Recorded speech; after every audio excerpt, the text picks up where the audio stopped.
Can everybody see my screen? Yep. Okay, great. So really what I'm going to focus on is the how and why we decided to make the change from EzProxy to OpenAthens, and then the lessons we kind of learned along the way. We are probably one of the few that are presenting that are still in the implementation stage, and that's largely because of things we have learned on our end, nothing to do with OpenAthens, but really it's the things that we have discovered. So that's what I'm going to really focus on today. So a little bit about our institution, as we are from the States. For those that haven't heard of us, we're Chicago State University. We are a public urban institution on the south side of Chicago. We are governed by a board of trustees who's appointed by Governor of Illinois. We consist of 5 colleges: the health sciences, arts and sciences, business, education, and pharmacy. We initially were created as an education college, but now health sciences and pharmacy are very predominant in our institution. We serve a minority population, non-traditional and first-generation students. And in 2018, 86% of our students were African Americans. We offer 36 undergrad and 25 graduate and professional degree granting programs.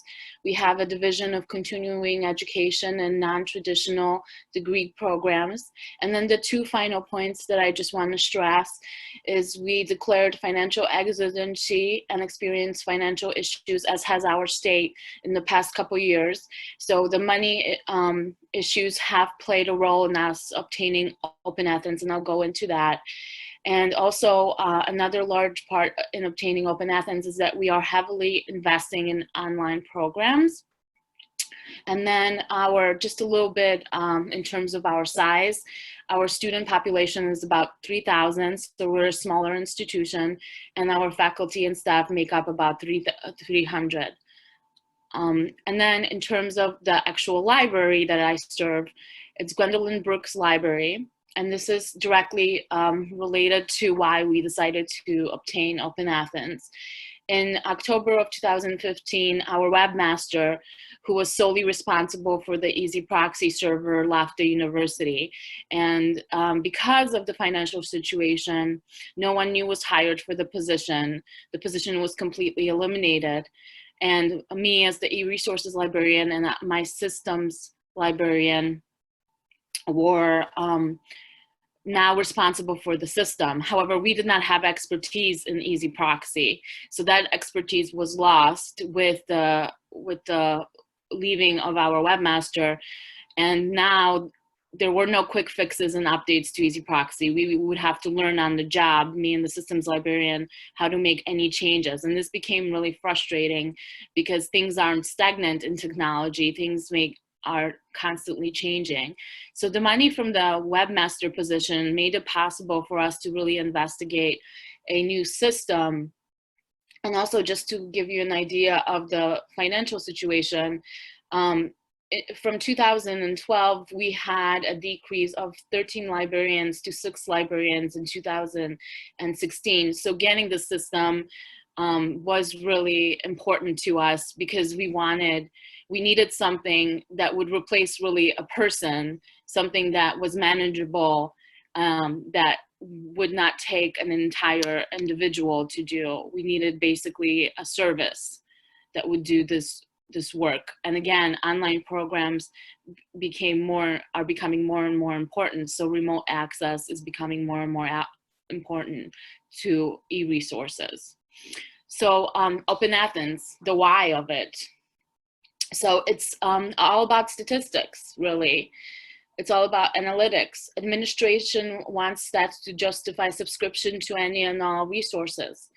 Initially, it seems like all types of stats would be made available in OpenAthens. This appeared to us like there's all this robust information. This has become problematic as we found this out recently during our setup and implementation. I will go into this in my discussion as we discovered during our process actually recently. Easy setup.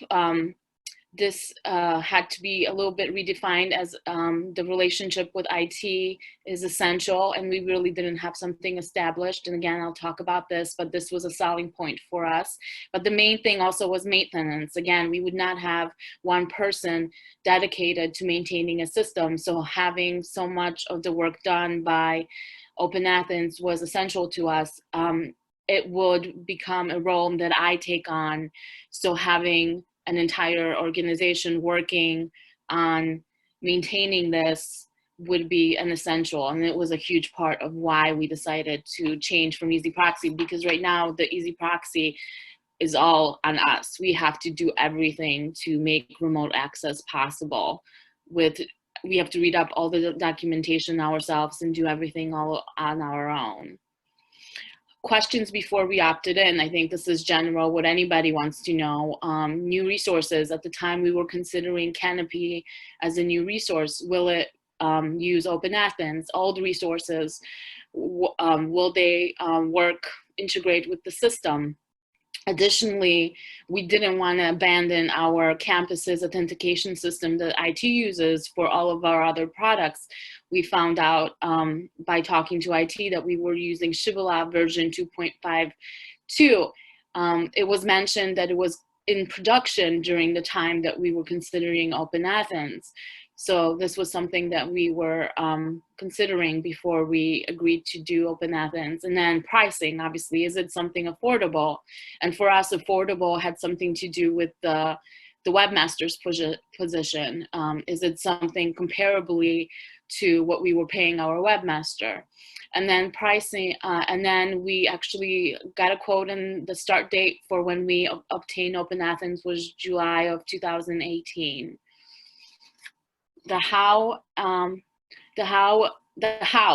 remainder of it is going to be discussing the how of the implementation. Much of it is going to be anybody who implemented is going to probably sound similar. We dedicated a team from CSU.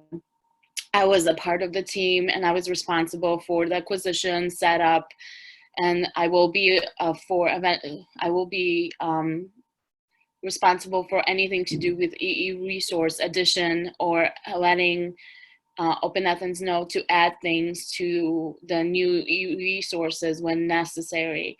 The systems librarian was another part of it. He was the technical assistant, as he is part of the EzProxy server maintenance, and he is wholly responsible for the Alma primo implementation that is going on. Which has greatly impacted the timetables for OpenAthens implementation and the work that needs to be done. Issues that we have discovered during this that he is part of, again, is dealing with the primo Alma. And then at the same time, we were doing OpenAthens and seeing how these would intersect. For the first year, we did not think that they would intersect. They were far apart, but now that has changed, and I'll talk a little bit about that later. And then finally, our IT person was the Shibboleth engineer. He was involved because of the connector and the test accounts. We also thought at the time that he would be the person responsible for the attributes portion of the form. However, the issues that arose during this time were that apparently they needed a new server, and then there needed to be updates to the current server. He had no extra time to dedicate to OpenAthens, and so those things proved to be problematic and have extended our implementation period. We also had implementation project manager, Chris from AppSco, who has been wonderful, and he was assigned to us in October of 2019. The next thing that we did during the how of it was the form. Obviously, the two largest parts, and actually the parts that have taken the largest amount of time, and I discussed them previously, are the connector test accounts. And that had to do everything with the one change that was occurring at CSU, and that was the server. Initially, they were going to update the server in December of 2018. However, it was not till May of 2019 that any work was done on it. That had to do again with finances. And then because we are a smaller college, we do not have a lot of personnel in the IT departments or in the library departments anymore. So that took a while, and that stalled our implementation periods. The part that was not problematic, was the resource template. Just to, again, give you an example of how large we are, despite having a small number of students, we do have over 120 databases and 304 individual e-journals that have to be linked to OpenAthens. I did that and completed that for the most part in November of 2018. We only have maybe 5-6 individual journals that still have to be linked. And then this is the biggest problem that we have that was stalled. So in addition to the changes that occurred in IT and the change that I'll talk about a little bit in terms of Alma primo implementation, the one thing that we learned was the attributes part of the form. It took us a while to figure out how information was being passed to Shibboleth. My systems librarian knew, and he was the one who figured this out. All of the information, and then this is something that I would tell anybody who is investing in OpenAthens, is how the information was getting into OpenAthens. Yes, you can run all of these wonderful reports. However, if you do not have the information, that your university is not passing this information, then you cannot get access to this information through OpenAthens. You cannot link it to this information. So specific reasons in relation to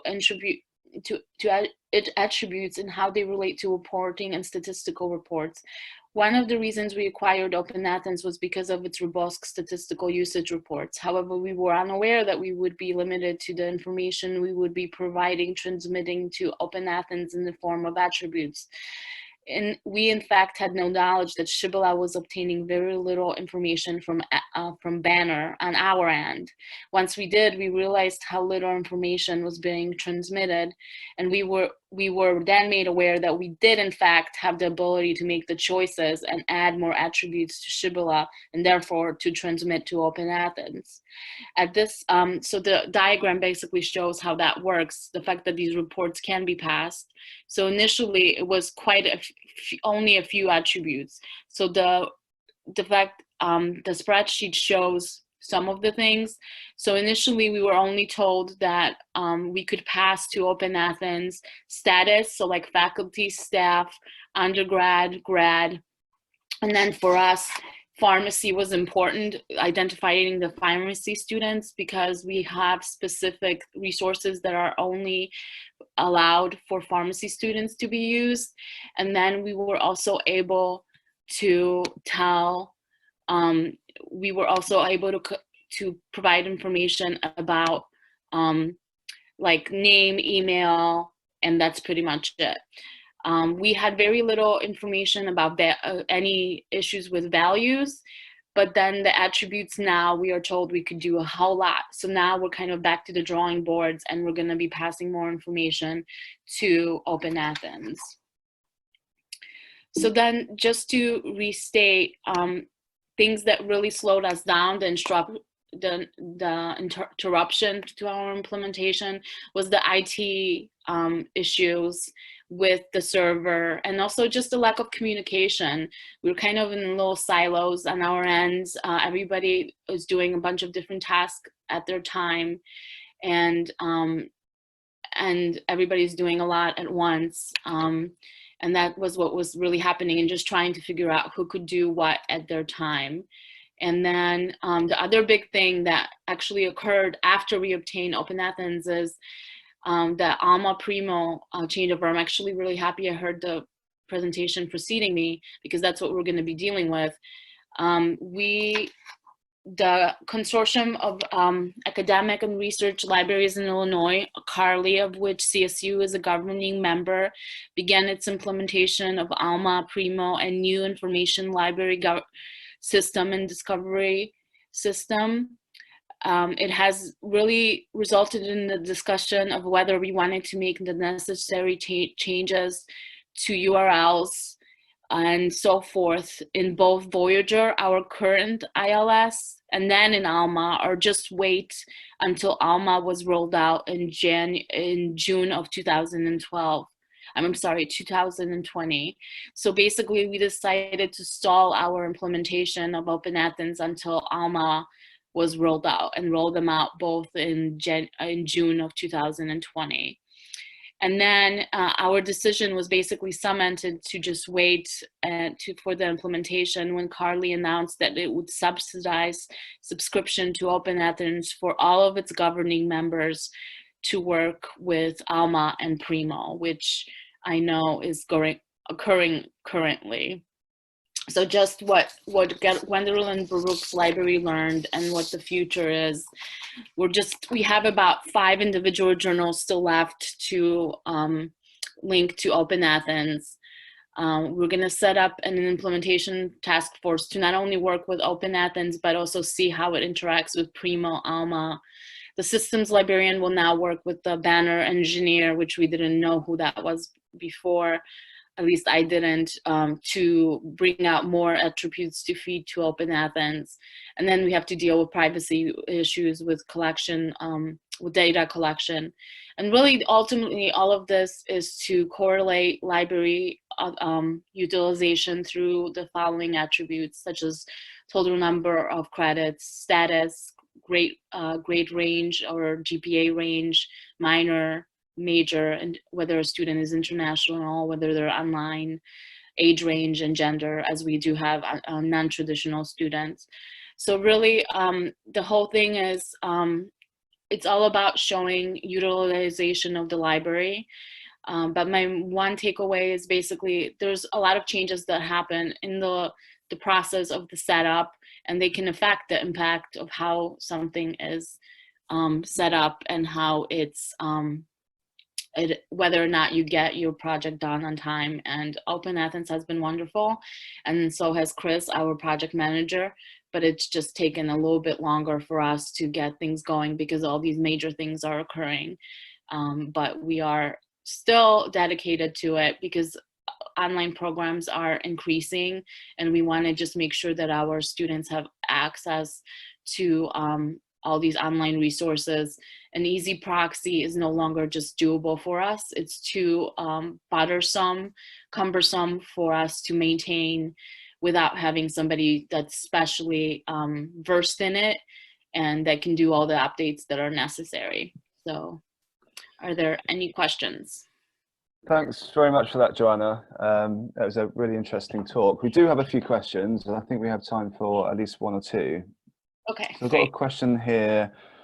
Any advice about specifically working with Banner? Anything we could do to improve that connection? You know what? In terms of like specifics, I don't have anything, but just I would just say talk to whoever is responsible for Banner and see what they are capable of doing. I don't have like I said, I don't work with Banner myself.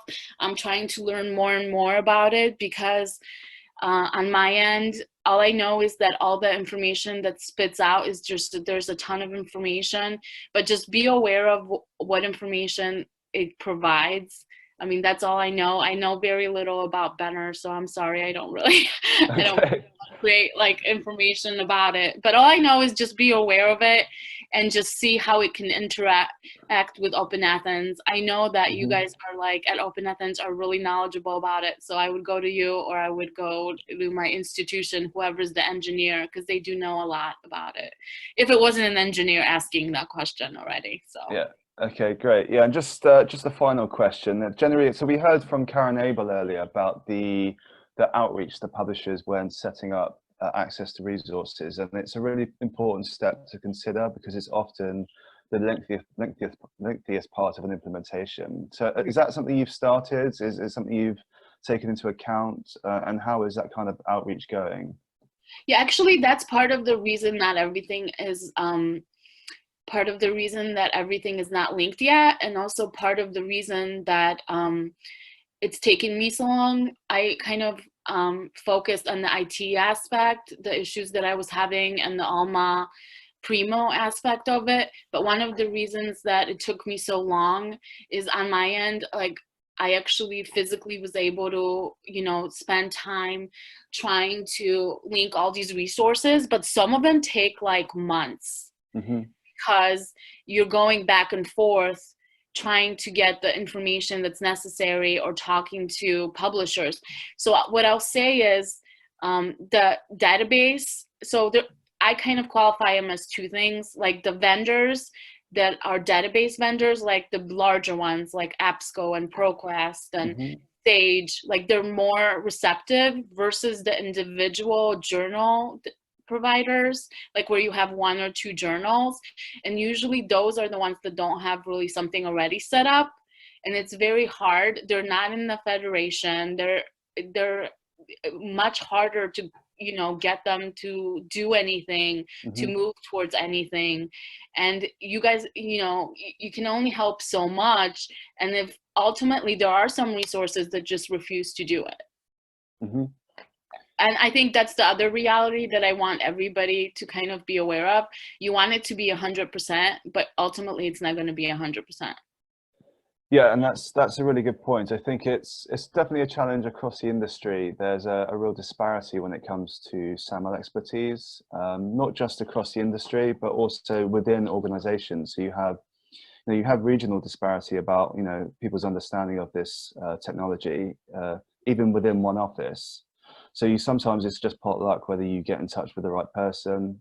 Right. But I think you're right. You know, the major players have been doing this for many years. And they seem to be up to speed with it. But yeah, it's a real challenge, I think, across the industry. You know, we've heard lots of stories of expertise being drained from universities, SAML expertise that is, into kind of the more corporate sector. And I think, yeah, as SAML is growing and its uptake, I think that's definitely a challenge we need to kind of face. Yeah. Yeah. So that's the end of this part. So